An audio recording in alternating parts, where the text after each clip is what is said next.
জিওল মাছ যেমন শিঙি ও মাগুর পুষ্টিগুণে ভরপুর এবং স্বাস্থ্যকর। এই মাছগুলি আয়রন ও প্রোটিনের ভালো উৎস, যা রক্তাল্পতা দূর করতে ও রক্তে হিমোগ্লোবিন বাড়াতে সাহায্য করে। এছাড়াও এতে থাকা ক্যালসিয়াম ও ফসফরাস হাড় ও দাঁত মজবুত করে এবং ওমেগা-3 ফ্যাটি অ্যাসিড হৃদরোগ প্রতিরোধে ও ব্রেন ফাংশন উন্নত করতে সহায়ক।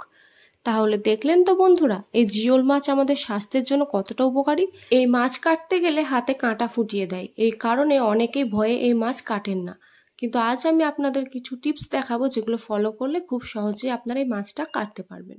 Hello friends, welcome back to my channel cooking with রি দেবনাথ।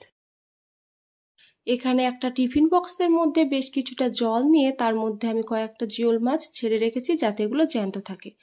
এবার এই জ্যান্ত জিওল মাছগুলোকে আমি আজ আপনাদেরকে কেটে দেখাবো।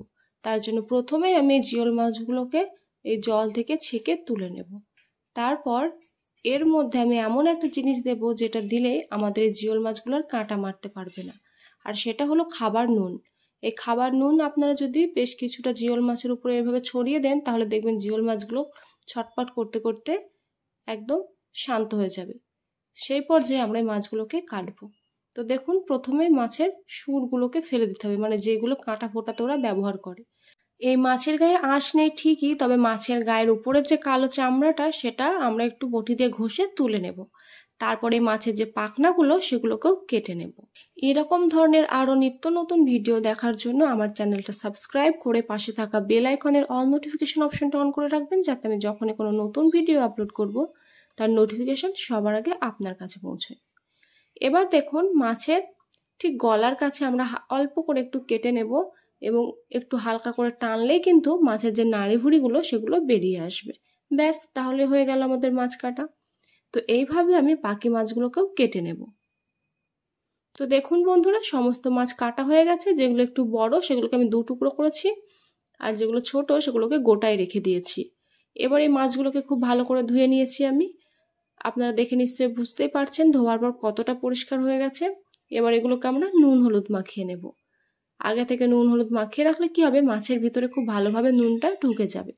তো এখানে আমি পরিমাণ মতো নুন আর হলুদ দিয়ে খুব ভালোভাবে মাখিয়ে নেব এবং এগুলোকে আধ ঘন্টা মতো এভাবে নুন হলুদ মাখিয়ে রেখে দেব। বন্ধুরা, আমার এই ভিডিওটা যদি আপনাদের একটু ভালো লেগে থাকে, তাহলে আপনাদের কাছে আমি হাত জোড় করছি, দয়া করে একটা লাইক করে দেবেন। আপনাদের এই একটা লাইক আমাকে পরবর্তী ভিডিও বানানোর জন্য উৎসাহিত করে।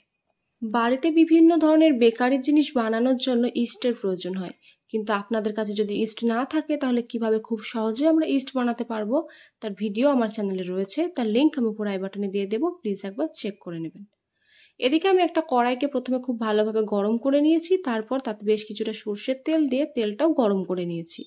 তেল গরম হয়ে গেলে খুন্তি দিয়ে তেলটা কড়াইয়ের চারিদিকে ছড়িয়ে দেব। তারপর এর মধ্যে একে একে আমি মাছগুলোকে তেলে দিয়ে দেব।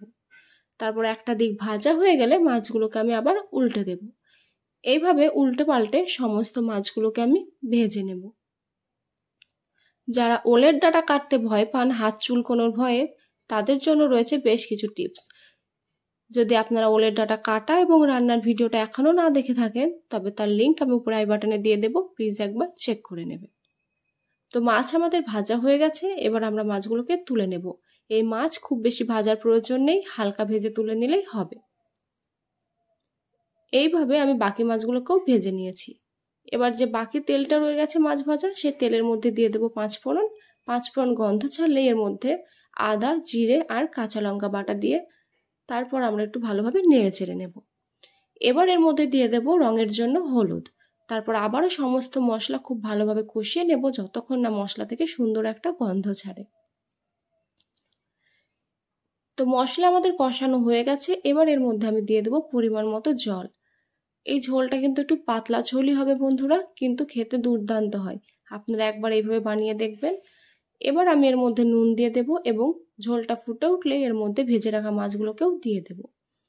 তারপর আবারও খুন্তির সাহায্যে একটু নেড়ে চেড়ে মাছগুলোকে ঝোলের সাথে আমি একটু ডুবিয়ে দিয়ে তারপর ঢাকনা দিয়ে 2 থেকে 3 মিনিট একটু ভালো করে ফুটিয়ে নেব। তাহলেই রেডি আমাদের জিওল মাছের ঝোল। ভিডিওটা ভালো লাগলে বন্ধুদের সাথে বেশি বেশি করে শেয়ার করে তাদেরকেও দেখার সুযোগ করে দেবেন। আর আবারও বলছি বন্ধুরা, প্লিজ একটা লাইক করে দেবেন।